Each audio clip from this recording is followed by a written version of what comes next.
Are we alone? To this day, the inhabitants of planet Earth have looked to the stars for proof of other life. But the truth isn't out there, it's in here. Since World War II, the British government has been watching us, watching the skies. Buried in the vaults of the Ministry of Defence are thousands of reports on UFO sightings, some left unexplained. But now, after decades of secrecy, the files are being released. And for the first time, the truth about Britain's UFOs is revealed. A near mid-air collision. I can't speculate on what it was, I really can't. I mean, I don't know to this day what it was. A World War II bomber's close encounter. I don't talk about it too much to people, only close friends. An unidentified object caught on radar. And new evidence on one of the most celebrated UFO cases, the Welsh Roswell.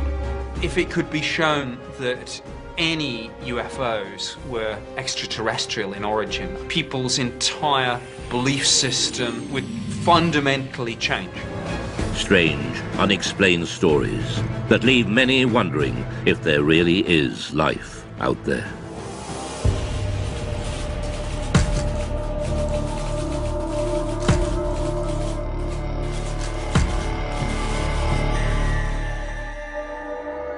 What are three popular word searches on the internet? Perhaps the first two are no surprise. UFOs have an incredible hold on the popular imagination, but few myths have involved government investigations, surveillance, and cover-ups. UFOs have. One person who knows just how seriously UFO sightings have been taken by the British authorities is ex-MOD operative Nick Pope.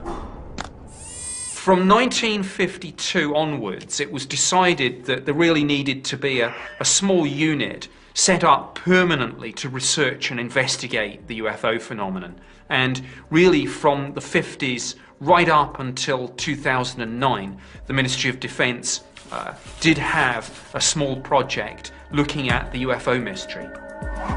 Pope manned the UFO desk in the 90s, helping add to the thousands of files the ministry had gathered for decades. Subject making his way. Now that they're being released from the vaults, key UFO eyewitnesses give their side of the stories. And UFO experts, skeptics and believers interrogate just what the MOD was keeping secret. Dr. David Clarke is the journalist who helped first persuade the MOD to release the files. If you look in the files, there are thousands of unusual things that people have seen in the sky from right across the British Isles. There's absolutely no doubt that people see things in the sky that they can't identify. They always have done.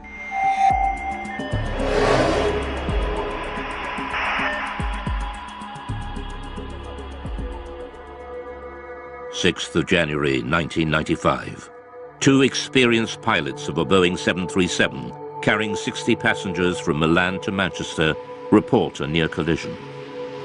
It's an incredible sighting of an unidentified flying object which sends the authorities into a spin. In the Ministry of Defence files, there are quite a number of incidents involving near misses between civil aircraft and unidentified flying objects. The most impressive of all was a report that was made by the crew of a British Airways 737. Speedbird 5061, overhead Pennines, 9 miles. They were just about to enter this cloud bank, quite a clear sky, good sort of vision. Suddenly the first officer said he saw this object coming towards him like an illuminated Christmas tree.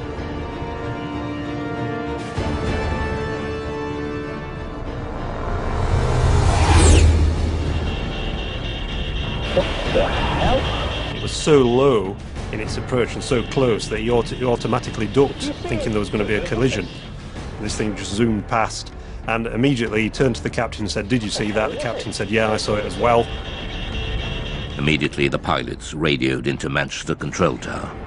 There's a lot of concern amongst air crews about what damage could be done to their reputation if they became known as, the crew that see flying saucers. So it was interesting in this case that despite that, these two air crew decided that when they landed they were going to file an official air miss report. So that would then trigger a full detailed investigation by the Civil Aviation Authority, which is exactly what happened.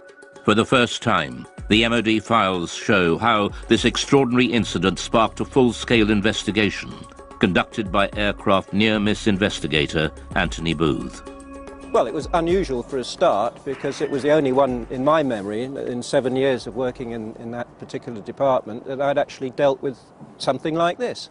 We could talk to the pilots, both the pilots. We would go through looking at radar recordings, RT transcript recordings of the voices of the pilots, recordings of what Manchester Air Traffic Control had to say. We just looked at anything that might shed some light on what this object might have been. The pilots now refuse to talk publicly about the near crash, but the MOD files recall what they told Anthony Booth at the time. My attention was initially focused on the glare shield in front of me, but I was diverted by something in my peripheral vision. The object had a number of small white lights, rather like a Christmas tree.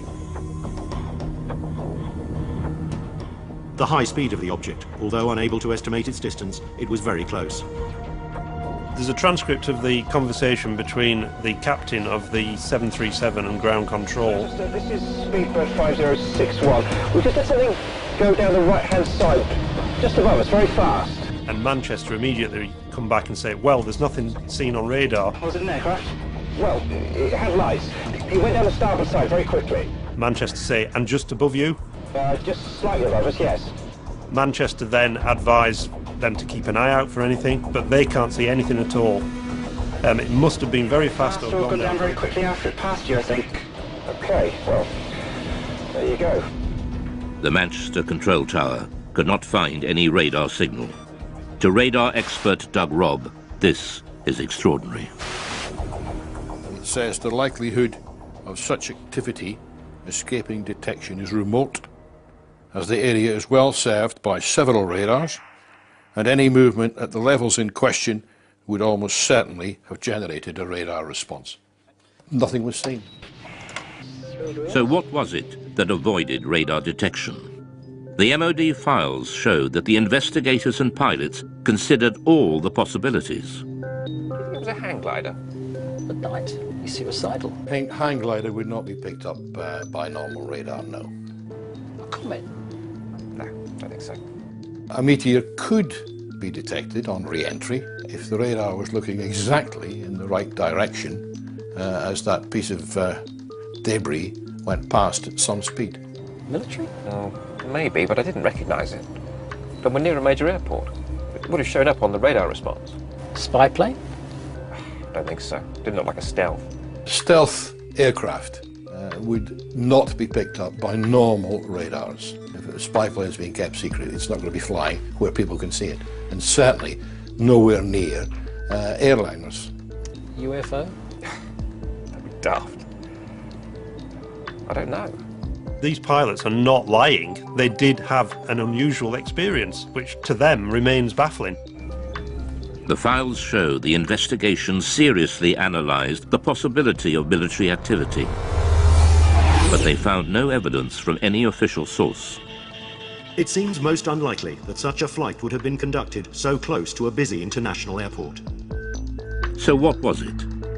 We revealed the conclusion, locked away in the MOD vaults since 1995, reached by Anthony Booth's investigation. Most of the incidents that we looked at, we could arrive at some conclusion, definite conclusion, but in this case, we couldn't really. We had to come up with an assessment of cause and risk. Both the risk and the cause were unaccessible. Degree of risk, unaccessible. Cause, unaccessible. Really, that statement is really, really unusual to find that in an official air miss report, and it's basically saying we don't have a clue what was seen. I wonder what they'll say back at BA. I think they might rib us about this one. At the end of their the summary of the working group's discussions, it says that there is no doubt that these pilots both saw an object and that it was of sufficient significance to prompt an air miss report. Unfortunately, the nature and identity of this object remains unknown. To speculate about extraterrestrial activity, fascinating though it may be, is not within the group's remit and must be left to those whose interest lies in this field. To some ufologists like Nick Pope, the absence of any real conclusion leaves serious and unanswered questions. Now, to me, this was quite extraordinary. UFO does not mean alien spacecraft, but clearly, in some people's minds, whether it was the pilot and the first officer, or whether it was the investigators at the Civil Aviation Authority or the Ministry of Defence, clearly somebody was thinking, well, maybe, just maybe, this is something extraterrestrial. I can't speculate on what it was, I really can't. I mean, I don't know to this day what it was. All I know is that we can't assume we know everything in this day and age. There may be things that we don't know about. The Manchester near-miss investigation shows just how seriously unexplained sightings were taken by the MOD. But the UFO desk had been receiving reports from pilots for decades. The files reveal sightings during World War II, and in some cases these were considered so grave they were referred right to the top of government. The newly released UFO files confirm what many experts suspected. The British government